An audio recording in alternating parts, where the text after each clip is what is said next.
لا إله إلا الله محمد رسول الله أنت الغفور يا الله أنت الغفار يا الله لا إله إلا الله محمد رسول الله. نحمده ونصلي على رسوله الكريم أما بعد فأعوذ بالله من الشيطان الرجيم بسم الله الرحمن الرحيم رب اشرح لي صدري ويسر لي أمري واحلل عقدة من لساني يفقهوا قولي قل لن يصيبنا الا ما كتب اللہ لنا، کہہ دیجئے ہرگز نہیں پہنچتا ہم کو مگر جو اللہ نے ہمارے لیے لکھا ہے. یعنی تم ہماری ناکامیوں پر یا شکست پر یا مصیبت پر یا پریشانی پر خوش کس لیے ہو رہے ہو؟ یہ کوئی نئی بات تو نہیں. ہر انسان کی زندگی میں کامیابی اور نقصان دونوں ہی چیزیں ساتھ ساتھ ہیں، اور ہم پھر بھی اللہ کے فیصلوں پہ راضی ہیں، کیونکہ ہمیں معلوم ہے کسی بھی ناکامی کے موقع پر ہم اچھی طرح جانتے ہیں کہ یہ اللہ کا فیصلہ ہے، اور اللہ کے فیصلے قبول کرنے میں سچے اہل ایمان کو کچھ مشکل نہیں ہوتی. اللہ کے فیصلوں پہ تو منافق ہی ناراض ہوتے ہیں کہ ایسا کیوں ہوا. وہ مولانا، وہ ہمارا مولا ہے، وہ بھلا ہمارے لیے برا کب چاہ سکتا ہے. ہاں، دنیا کے اس زندگی میں دن کے ساتھ رات ضروری ہے، ورنہ پھر دوبارہ دن کا تو پتہ ہی نہ چلے. تو ہر شخص کے لیے خوشی کے ساتھ غم بھی جزو حیات ہے، ورنہ تو خوشی کا احساس بھی نہ رہے. تو یہ ہر انسان کے لیے اس کا رب ہی بہتر جانتا ہے کہ اس کے لیے کون سی تکلیف، کون سی ناکامی، کون سی پریشانی آئندہ کی کن بڑی بڑی کامیابیوں کا ذریعہ بنے گی. کیونکہ آپ نے دیکھا ہوگا کہ بسا اوقات کامیابیوں سے ہم وہ کچھ نہیں کر پاتے جو زندگی میں ناکامیاں آنے پہ ہم کرتے ہیں. مثلا ایک بال کو آپ سنبھال کے رکھیں، ہاتھ پہ لیے رکھیں، تو نہیں پتا چلے گا کہ وہ کتنا اوپر اچھل سکتا ہے. لیکن آپ جب اس کو زمین پہ مارتے ہیں تو کیا ہوتا ہے؟ وہ بتاتا ہے کہ وہ کتنا اوپر جانے کی صلاحیت رکھتا ہے. اسی طرح ایک انسان کو بسا اوقات زندگی میں کبھی دکھ غم نہیں آتا، وہ تو اس کی ذہنی ترقی نہیں ہوتی اتنی، لیکن جو ہی اس کے مخالف حالات سامنے آتے ہیں تو وہ اور زیادہ بھاگ دوڑ کر کے کوشش کر کے آگے بڑھتا ہے، اور اس سے اس کی کامیابیوں کا فاصلہ جلد طے ہو جاتا ہے. محض کامیابیاں دیکھنے والے عموماً زندگی میں سست رفتار بھی ہو جاتے ہیں. تم دیے باد مخالف سے نہ گھبرا اے عقاب، یہ تو چلتی ہے تجھے اونچا اڑانے کے لیے. جب باد مخالف آتی ہے، زندگی میں کوئی ناکامی آتی ہے، تو انسان اپنے دماغ کے ان حصوں کو بھی استعمال کرنے لگتا ہے جو اس سے پہلے اس نے کبھی استعمال نہیں کیے ہوتے.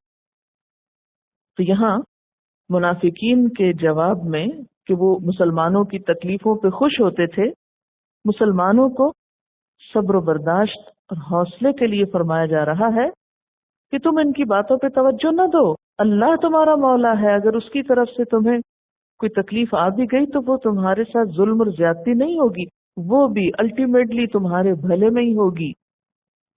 وَعَلَى اللَّهِ فَلْيَتَوَكَّلِ الْمُؤْمِنُونَ، اور اللہ پر مومنوں کو توکل کرنا چاہیے.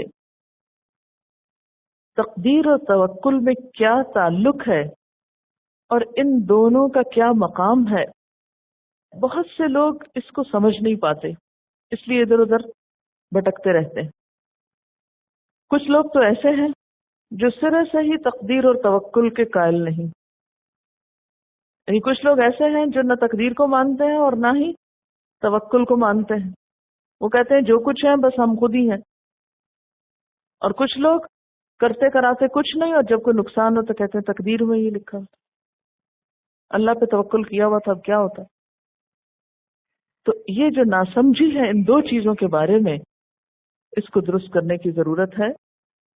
یہی دو چیزیں اس آیت میں دراصل ڈسکس کی گئی ہیں. تقدیر پہ راضی ہونا، جب کوئی چیز مرضی کے خلاف ہو جائے کوشش کرتے رہنا اور اس کوشش کا کریڈٹ خود کو نہیں دینا، بھروسہ اللہ کی ذات پہ کرنا ہی معاملات کو درست کرتا ہے۔ قل، آپ کہہ دیجئے، هل تربصون بنا الا احدى الحسنيين، تم ہمارے معاملے میں جس چیز کے منتظر ہو وہ اس کے سوا اور کیا ہے کہ دو بھلائیوں میں سے ایک بھلائی ہے۔ لفظی ترجمہ کیا ہے؟ نہیں تم انتظار کر رہے ہمارے بارے میں مگر دو بھلائیوں میں سے ایک کا۔ دو بھلائیاں کون سی؟ نمبر ایک مال غنیمت اور دنیا کی کامیابی، اور نمبر دو شہادت۔ فرمایا تم نے ہم پر کیا نظر لگا رکھی ہے کہ ہمارا انجام کیا ہوتا ہے؟ ہمارا انجام جو بھی ہوتا ہے، خواہ ہم دنیا میں کامیاب ہوتے ہیں یا شہادت پا کے دنیا سے چلے جاتے ہیں، یہ دونوں ہی راستے ہمارے لیے تو سراسر بھلائی کے ہیں۔ تمہیں ہمارے انجام کے ظاہری نقصان سے کچھ فائدہ نہ ہوگا، اگر تمہارے نزدیک جس کو ناکامی کہا جاتا ہے وہ بھی ہمارے حصے میں آ گئی اور ہم دنیا کی بجائے آخرت کا فائدہ شہادت کی صورت میں پا گئے، تو ایسی صورت میں ہمارے نزدیک وہ پہلی بھلائی سے بھی بڑی بھلائی ہے۔ حضرت ابو ہریرہ رضی اللہ تعالیٰ عنہ کہتے ہیں کہ آپ صلی اللہ علیہ وسلم نے فرمایا، اللہ نے اس بات کی ضمانت دی ہے کہ جو شخص میری راہ میں نکلے اور اس کو مجھ پر ایمان اور میرے رسولوں کی تصدیق کے علاوہ اور کسی چیز نے نہ نکالا، یعنی اللہ کی رضا مقصود ہو اور اللہ کے رسول صلی اللہ علیہ وسلم کی تصدیق، دنیا کی کوئی غرض اور مفاد اس کے پیش نظر نہ ہو، تو میں اسے یا تو اجر اور غنیمت کے ساتھ واپس کروں گا یا جنت میں داخل کر دوں گا۔ یہ ضمانت دی اللہ تعالیٰ نے، یعنی کامیابی یا شہادت، ان میں سے جو کچھ بھی ہمیں ملے وہ ہمارے لیے حسنہ ہے۔ وَنَحْنُ نَتَرَبَّصُ بِكُمْ، اور ہم تمہارے بارے میں انتظار کر رہے ہیں، کس بات کا؟ أَن يُصِيبَكُمُ اللَّهُ بِعَذَابٍ مِّنْ عِندِهِ أَوْ بِأَيْدِينَا، کہ اللہ یا تو خود تم کو سزا دے یا ہمارے ہاتھوں سے دلوائے۔ فَتَرَبَّصُوا، تو انتظار کرو، إِنَّا مَعَكُمْ مُتَرَبِّصُونَ، اور ہم بھی تمہارے ساتھ منتظر ہیں، دیکھتے ہیں پھر انجام کس کے حق میں بہتر ہوتا ہے۔ یعنی منافقوں کو دو ناکامیاں، ایک دنیا کی سزا کی شکل میں اور دوسرے موت کے بعد۔ اس کے برعکس مسلمانوں کو دو کامیابیاں، یا دنیا کا مال غنیمت یا پھر آخرت کا اجر عظیم۔ تو بھلے حال میں کون ہے؟ بہتر انجام کس کا ہے؟ اللہ اپنے پاس سے خود تم پہ کوئی عذاب لائے، یعنی کوئی ہلاکت تم کو اس کی طرف سے آئے، یا ہمارے ہاتھوں سے تم قتل ہو یا قید ہو جاؤ۔ اب دیکھتے ہیں کہ ہوتا کیا ہے، انتظار کرو، ہم بھی انتظار کرتے ہیں۔ قل انفقوا طوعا او کرہا، کہہ دیجئے خرچ کرو خوشی سے یا ناخوشی سے، دل کی رضا سے یا مجبوری سے۔ لن یتقبل منکم، ہرگز قبول نہ کیا جائے گا تم سے۔ انکم کنتم قوما فاسقین، بے شک تم فاسق لوگ ہو۔ جیسا کہ آپ جانتے ہیں کہ منافق اپنے نفاق کو چھپانے کے لیے جہاں نماز پڑھتے تھے وہاں صدقہ خیرات بھی لاتے تھے، اور ظاہر ہے کہ یہ صدقہ خیرات خوشی سے تو نہیں ہوتا ہوگا، مجبوراً دیتے تھے۔ فرمایا تمہاری منافقت کے ساتھ خواہ تم خوشی سے بھی دو یا مجبوری سے دو، لن یتقبل منکم، اللہ کے ہاں اس کی قبولیت نہیں۔ کیوں قبولیت نہیں؟ کیونکہ تم فاسق لوگ ہو۔ اس سے یہ پتہ چلتا ہے کہ منافق فاسق بھی ہوتے ہیں، کیونکہ اللہ کی حدوں کو توڑتے ہیں۔ یعنی اگر تم خرچ کرو گے تب بھی اور نہیں کرو گے تب بھی قبول نہ ہوگا، بعض اوقات دنیا میں بھی اور بعض اوقات آخرت کے انجام کے اعتبار سے۔ کیوں؟ اس لیے کہ کسی بھی نیک عمل کی قبولیت کے لیے ایمان شرط ہے، اور سچا ایمان شرط ہے۔ مثلا حضرت عائشہ رضی اللہ تعالیٰ عنہا نے پوچھا آپ صلی اللہ علیہ وسلم سے کہ ابن جدعان دور جاہلیت میں صلہ رحمی کرتا تھا، مساکین کو کھانا کھلاتا، کیا یہ کام اس کو فائدہ دیں گے؟ آپ نے فرمایا نہیں، کیونکہ اس نے ایک دن بھی یہ نہ کہا کہ رب اغفر لی خطیئتی یوم الدین۔ اس نے آخرت کے لیے کیے ہی نہیں، اس نے تو دنیا کی شہرت کے لیے کیے تھے، لہذا آخرت میں اسے کیا ملے؟ کچھ بھی نہیں ملے گا۔ تو قبولیت کے لیے کیا شرط ہے؟ نمبر 1 ایمان، اور وہی تمہارے اندر مفقود ہے، یا پھر تم مجبوراً کرو تو جو مال مجبوراً دیا جائے اللہ کے راستے میں، جرمانہ سمجھ کے دیا جائے، اس کا کیا ثواب؟ ثواب تو صدقے کا ہوتا ہے نا، فائن کا تو نہیں ہوتا۔ کہا یہ جاتا ہے کہ جد بن قیس نے، جو پیچھے بہانہ کرنے والا تھا رومی عورتوں کے فتنے میں مبتلا ہونے کا، جب اس نے جہاد پہ جانے سے معذرت کر لی تو ساتھ ہی یہ بھی کہا کہ میں کچھ مال دینے کو تیار ہوں،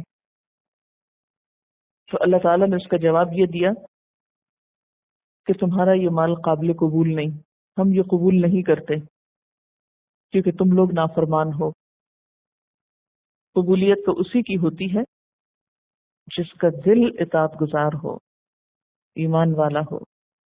وما منعہم، اور کس چیز نے روکا ان کو، ان تقبل منہم نفقاتہم، کہ ان کے مال، نفقات سے مراد خرچ کیے ہوئے مال، قبول کیے جائیں، الا مگر انہم کفروا باللہ وبرسولہ، کہ انہوں نے کفر کیا اللہ اور اس کے رسول سے۔ ولا یأتون الصلاۃ الا وہم کسالى، اور وہ نماز کو نہیں آتے مگر سستی کرتے ہوئے۔ ولا ينفقون الا وهم كارهون، اور نہیں وہ خرچ کرتے مگر یہ کہ وہ مجبور ہوتے ہیں، ناپسند کرتے ہیں، انہیں ناگوار ہوتا ہے خرچ کرنا۔ یہاں ایک بہت بڑا کرائیٹیریا دیا جا رہا ہے آپ سب کو بھی صدقات کی قبولیت کا۔ اب دیکھیے کہ نیکی کے نیکی ہونے کے لیے اور نیکی کے فائدہ مند ہونے کے لیے کچھ شرائط ہیں۔ مثلا پہلی شرط یہ ہے کہ اس میں نیت درست ہو، ایمان کے ساتھ ہو۔ ایمان کے بغیر نیک شخص کوئی بھی ہو، اس کی نیکی قبول نہیں۔ پھر سنت رسول صلی اللہ علیہ وسلم کے مطابق ہو۔ پھر اس کے بعد یہ کہ بعد میں قبولیت کی فکر ہو۔ پھر یہ کہ کبھی نیکی پہ مان نہ ہو، تکبر نہ ہو، غرور نہ ہو کہ میں تو بہت نیک ہوں۔ تو یہاں ان کی نیکی قبول نہیں ہوئی، اس کی وجوہات بتائی جا رہی ہیں۔ نمبر 1 تو کفر ہے، اور پیچھے فسق کا بھی ذکر ہے، انکم کنتم قوما فاسقین۔ نمبر 1 کفر اور فسق۔ نمبر 2 نماز کاہلی سے پڑھنا۔ اس سے نماز کی اہمیت کا پتہ چلتا ہے کہ اگر کوئی شخص نماز کا شوق نہیں رکھتا، یا نماز میں اس کی چستی نہیں، یا نماز وقت میں نہیں پڑھتا، تو محض صدقہ خیرات اس کو فائدہ نہیں دے سکتا، کیونکہ نماز کفر اور ایمان میں حد فاصل ہے۔ اگر کسی شخص کو نماز کا ہی شوق نہیں اور نماز میں وہ سستی کرتا ہے، تو اس کے بعد اس کے صدقات بھی مشکوک ہو جاتے ہیں۔ ہمارے یہاں یہ چیز کتنی عام ہے کہ لوگ کہتے ہیں کہ فلاں شخص اتنا خرچ کرتا ہے، اتنا خرچ کرتا ہے، بس ایک چھوٹی سی کمزوری ہے، نماز نہیں پڑھتا، ویسے بہت اچھا ہے۔ کتنا عام ہے یہ کانسیپٹ۔ یہ آیت کیا بتا رہی ہے آپ کو؟ کہ ان کے صدقات کے قبول نہ ہونے کی وجہ کیا ہے؟ نمبر 1 ان کا کفر، اور نمبر 2 ان کی نمازوں میں سستی۔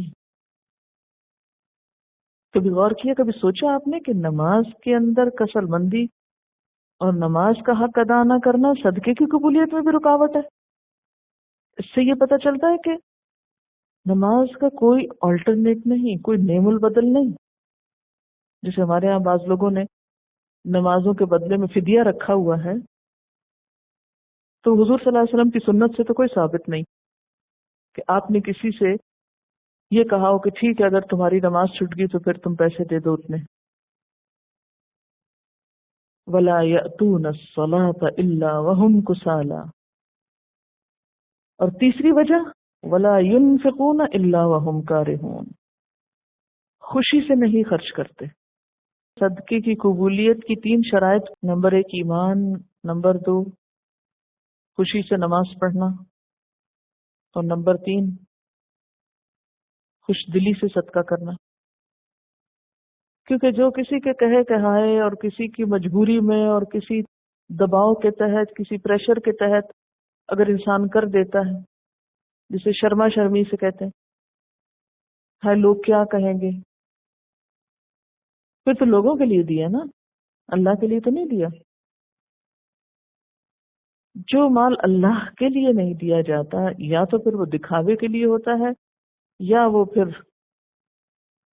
اپنی کسی سیٹسفیکشن کے لیے ہوتا ہے، یا پھر مجبوری سے ہوتا ہے، اور وہ اللہ کو قبول نہیں. یا بعض اوقات مفادات کے لیے ہوتا ہے، کچھ کام نکلوانے کے لیے. فلا تعجبک اموالہم ولا اولادہم.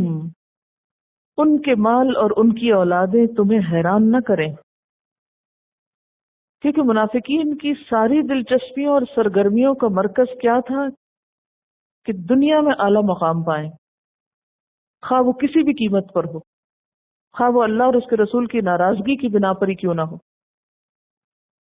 تو ظاہر ہے کہ جو جس کے لیے کوشش کرے گا وہ وہی پائے گا نا. اگر ہم بھی اپنی اولاد کو نماز روزے دین سے آری رکھ کر، دین سے دور رکھ کر صرف ان کی دنیا بنانے پہ لگے ہوئے ہیں تو ظاہر ہے وہ تو بن جائے گی، لیکن دین تو نہیں آئے گا نا کہ وہ یکا یک دیندار ہو جائیں گے. کیونکہ ہم میں سے اکثر لوگ جو خود دین پڑھتے بھی ہیں انہیں اس بات کی کوئی فکر نہیں کہ ان کی اولاد کس طرف کو جا رہی ہے.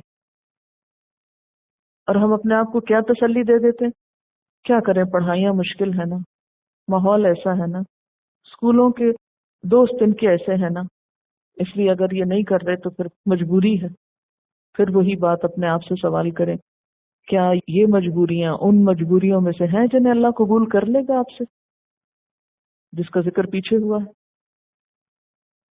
تو دل کے اندر کے خانوں میں تو پھر ہمارے بھی دنیا کی محبت رچی بسی ہے نا. مروب ہیں ہم کہ وہاں کوئی ناکامی نہ ہو. ہم اپنی عزت کا معیار کیا سمجھے ہوئے ہیں؟ مال کی ترقی اور اولاد کی ترقی کو. آج مسلمانوں کے سامنے یہی کرائیٹیریا ہے دنیا میں عزت پانے کا، اور اس دور کے بھی نام نہاد مسلمانوں کے اندر یہی کرائیٹیریا تھا. اب ظاہر ہے کہ ایک طرف ان کی ساری سرگرمیاں ان 2 چیزوں کے گرد تھیں، اور دوسری طرف مخلص مسلمانوں کو کبھی ایک قربانی دینا پڑی، کبھی دوسری، کبھی تیسری.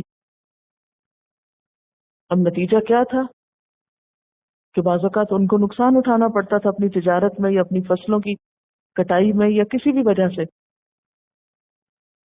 فرمایا فلا تعجبک اموالہم ولا اولادہم. ان کے مال اور ان کی اولادیں تمہیں حیران نہ کریں، ان کی ترقی اور ان کی صحت اور ان کا دنیا میں بہت نام پیدا کرنا. جیسے سورۃ طٰہٰ میں آتا ہے وَلَا تَمُدَّنَّ عَيْنَيْكَ إِلَىٰ مَا مَتَّعْنَا بِهِ أَزْوَاجًا مِّنْهُمْ زَهْرَةَ الْحَيَاةِ الدُّنْيَا لِنَفْتِنَهُمْ فِيهِ. تم سمجھتے ہو کہ ان 2 چیزوں کی ترقی سے ان کو عزت مل جائے گی؟ انما یرید اللہ لیعذبہم بہا. اللہ تو یہ چاہتا ہے کہ ان 2 چیزوں کے ذریعے ہی انہیں مبتلا عذاب کرے. یہ 2 چیزیں ہی ان کے لیے عذاب اور مصیبت بن جائیں. یہ ان کے لیے ترقی کا سبب نہیں بنے گی بلکہ ان کے لیے غلامی کے پھندے ہیں. ان کے ذریعے دنیا میں بھی عذاب میں مبتلا ہوں گے، یہ دنیا میں بھی ان کو دھوکہ دیں گے. وَتَزْهَقَ أَنفُسُهُمْ وَهُمْ كَافِرُونَ. اور ان کے نفس، ان کی جانیں اس حال میں جائیں گی کہ وہ کافر ہوں گے. عموماً ہوتا یہ ہے کہ جس آدمی کے پاس مال زیادہ ہو یا اس کی اولاد کامیاب ہو یا دنیاوی اعتبار سے اعلیٰ مراتب پر پہنچ جائے تو ہر شخص ان پہ رشک کرتا ہے، ان کو دیکھ کے حسرت میں مبتلا ہوتا ہے. کتنے خوش قسمت ہیں یہ لوگ، اتنے اتنے گھر ہیں، اتنا اتنا مال ہے، اولادیں کہاں پہنچ گئیں، کیسی کیسی کامیابیاں ان کو ملی. اور ایک ہم نے کیا کمایا؟ ہم تو دین کے لیے قربانیاں دیتے دیتے بہت پیچھے رہ گئے. اور عموماً شیطان ایسے مواقع پہ آ کے خوب فائدہ اٹھاتا ہے انسانوں کو اپنے مقصد اور منزل سے ہٹانے کے لیے.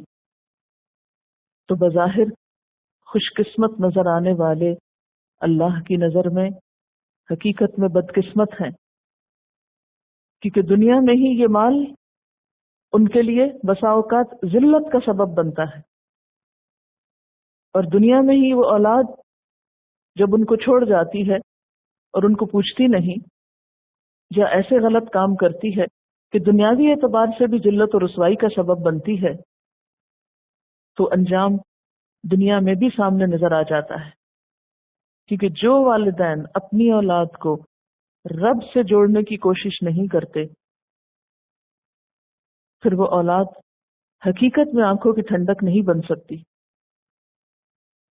انما یرید اللہ لیعذبہم بہا، ہاں کی ضمیر ان دونوں کی طرف جا رہی ہے. فی الحیات الدنیا وتزہق انفسہم وہم کافرون، جیسے ایک اور آیت میں بھی آتا ہے نا کہ ایحسبون انما نمدہم بہ من مال وبنین نسارع لہم فی الخیرات بل لا یشعرون. کیا وہ لوگ سمجھتے ہیں کہ ہم ان کو جو مال اور بیٹوں سے مدد دے رہے ہیں ہم ان کو بھلائیوں میں جلدی کر رہے ہیں؟ یعنی مال و اولاد کی ترقی اس کو وہ اپنی خوش قسمتی سمجھ رہے ہیں کہ ہم پہ اللہ بڑا مہربان ہے. بل لا یشعرون، بلکہ وہ شعور نہیں رکھتے. اور حقیقتاً تاریخ نے دیکھا کہ یہ منافقین جو مال کی محبت میں مبتلا تھے اور اس کی وجہ سے یہ جہاد سے پیچھے تھے اور اسلام کی راہ میں کوئی قربانی نہیں کر رہے تھے، جب یہ بوڑھے ہوئے اور ان کی موت کا وقت قریب آیا خود ان کی اولادیں سچی مسلمان ہو گئیں. اب ان کو تو مسلمان ہونے میں کوئی خوشی نہیں تھی نا، تو ان کے لیے وہ لمحے بہت حسرت و یاس کے تھے. عبداللہ بن ابی کا بیٹا عبداللہ جو تھا وہ سچا مسلمان تھا، مخلص مسلمان تھا. تو جس اسلام سے ان کو دشمنی تھی اسی اسلام کی طرف جب ان کی اولاد چلی گئی تو ان کے لیے خوشی کا سامان تو نہیں تھا، جس سے وہ ساری زندگی خود دور رہے اور اولاد کو بھی دور رکھا. جب اولاد اسی مشن کے لیے چل پڑی، ابو جہل کا بیٹا اکرمہ مسلمان ہوئے اور اسلام کے مجاہد بنے. اسی طرح بے شمار مثالیں ہیں. ظاہر ہے کہ سارے خطہ عرب کا مسلمان ہونا کیا بتاتا ہے وہ کس کی اولاد تھے؟ انہی مشرکین کی، کافروں کی، منافقوں کی اولاد تھے نا، جو آئندہ نئی نسلیں آئیں. ابو لہب کے ساتھ کیا ہوا؟ ما اغنا عنہ مالہ وما کسب. تو ایک ناکامی اور حسرت تو خود ان کی اپنی اولاد کی شکل میں ان کے سامنے آئی کہ وہی اولادیں ان کے مال اور ان کی جائیدادیں سنبھالنے کی بجائے اسی مشن پہ نکل گئی جس کی طرف یہ نہیں جا رہے تھے. وہ سب کچھ انہوں نے اسی راستے میں دے ڈالا جس سے وہ بچا بچا کر رکھ رہے تھے. ان کے اپنے ہاتھوں سے نہ گیا تو اگلی جنریشنز نے دے دیا. اور پھر اسی طرح جب اولاد نے ماں باپ کا راستہ چھوڑا اور ماں باپ کے طریقے چھوڑے تو وہ ماں باپ ان کی نظروں میں قابل عزت نہ تھے، قابل احترام نہ تھے. جنگ بدر میں ہی آپ کو معلوم ہے کہ رشتہ دار آمنے سامنے آئے تھے. کہیں باپ اور بیٹا آمنے سامنے آئے، کہیں بھائی بھائی کے سامنے آیا. تو سب کا ایمان اس درجے کا تھا کہ انہوں نے اپنے خون کے رشتوں کی بھی پرواہ نہ کی. تو یہاں بھی اسی چیز کی طرف اشارہ کیا جا رہا ہے کہ ان کو دنیا میں بھی اپنی جائیدادوں سے دستبردار ہونا پڑا. اولادیں ان کا راستہ چھوڑ گئیں اور ان کا حال کیا ہوا کہ دھوبی کا کتا نہ گھر کا نہ گھاٹ کا، نہ یہ ادھر کے رہے نہ ادھر کے رہے، ان کے سارے منصوبے الٹ گئے۔ وَيَحْلِفُونَ بِاللَّهِ إِنَّهُمْ لَمِنْكُمْ، اور وہ اللہ کی قسمیں کھاتے ہیں کہ وہ تم میں سے ہیں، یعنی مسلمان ہیں۔ کیوں؟ ڈر کی وجہ سے، خوف کی وجہ سے، جھوٹی قسمیں کھا کر یقین دہانی کراتے تھے، جیسے کہتے ہیں چور کی داڑھی میں تنکا، کیونکہ ان کو یہ ڈر تھا کہ اگر ہم پکڑے جائیں گے تو مارے جائیں گے۔ فرمایا وما ہم منکم، وہ تم میں سے نہیں ہیں، ولکنہم قوم یفرقون، لیکن یہ ایسے لوگ ہیں جو ڈر رہے ہیں، خوف زدہ ہیں۔ کیوں؟ اس لیے کہ یہود کا انجام ان کے سامنے تھا، کس طرح ان کو مدینہ سے نکالا گیا، کس طرح ان کے خلاف کاروائی کی گئی۔ اب اگر یہ بھی کسی وقت اپنی حقیقت ظاہر کر دیتے تو ان کو بھی چھوڑا تو نہ جاتا۔ ان کا حال یہ تھا کہ نہ تو یہ مدینہ چھوڑ کے کہیں جا سکتے تھے، وہ کیوں نہیں چھوڑ کے جا سکتے تھے؟ جائیدادیں تھیں وہاں ان کی، اپنے ہاتھوں کے لگائے ہوئے باغ تھے، اس کو بھی نہیں چھوڑ سکتے تھے۔ اور دوسری طرف یہ کہ اگر یہ چھوڑ کے کہیں اور جائیں تو جائیں کہاں، انہیں پناہ کون دے؟ کفر کا اظہار کریں تو الگ پکڑے جائیں۔ تو اس کا حل انہوں نے کیا تلاش کیا کہ جھوٹی قسمیں کھا کر حضور صلی اللہ علیہ وسلم کو مطمئن کر دو، اور کرو وہ جو دنیا کی محبت میں ان کا دل چاہتا تھا۔ فرمایا لو یجدون ملجأ، اگر پالے وہ کوئی بھی جائے پناہ، کہیں ٹھکانہ مل جائے، او مغارات یا کھوہ، مغارت ان کی جمع غار اور کہف کے لیے استعمال ہوتا ہے، او مدخلا یا داخل ہونے کی جگہ یعنی گھسنے کی جگہ، کہیں ان کو سر چھپانے کے لیے کوئی ٹھکانہ ملے، لولوا الیہ، تو اس کی طرف دوڑتے ہوئے جائیں۔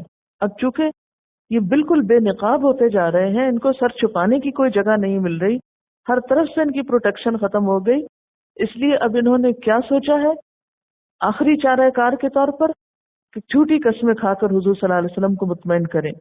فرمایا اگر ان کو کوئی جائے پناہ مل جائے، کوئی کھو مل جائے، کوئی گھس بیٹھنے کی جگہ، تو بھاگ کے وہاں جا گھسیں، وہم یجمحون، اور وہ سرپٹ دوڑتے جائیں۔ جمح کہتے ہیں گھوڑے کا سرکشی کرنا، منہ زور بھاگنا، یعنی نہایت تیزی سے دوڑ کر۔ اب دیکھیں ولو کا مطلب یہ تھا منہ پھیر کے بھاگنا، پیٹھ پھیر کے بھاگنا، اور اس کے ساتھ گھوڑے کا سرکش ہو کے بھاگنا مل جائے تو آپ خود سوچیں کہ کتنی تیز بھاگنے کی طرف اشارہ ہے، یعنی بہت تیزی سے دوڑ کر وہ ان پناہ گاہوں میں جا چھپے، یعنی یہ ذلت اور بیچارگی کے عالم میں اپنی زندگی کے دن پورے کر رہے ہیں۔ اس سارے سین سے یہ آزادی تو چاہتے ہیں، لیکن یہ جائیں کہاں؟